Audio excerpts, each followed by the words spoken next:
Aku begal. Ojo bergerak, serahkan HP-mu saiki. Maju kene kowe, nek wani. Oh, macem-macem karo aku ya. Waduh, Ndi HP-ne? kowe ra apa-apa to yang? Hak dhewe kudu ngopo iki? Piye to, Ki? Ijek wae takon lho. Cepet telepon ambulan.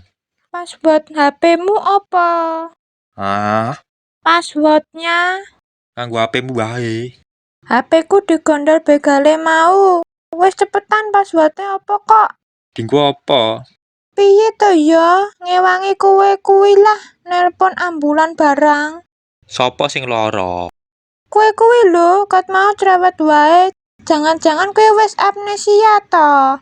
Walah, ora usah. Aku ora apa-apa kok. Wis sehat iki. Sehat gundulmu. Wis ayo ning kantor polisi wae, yang. Yang. Goblok!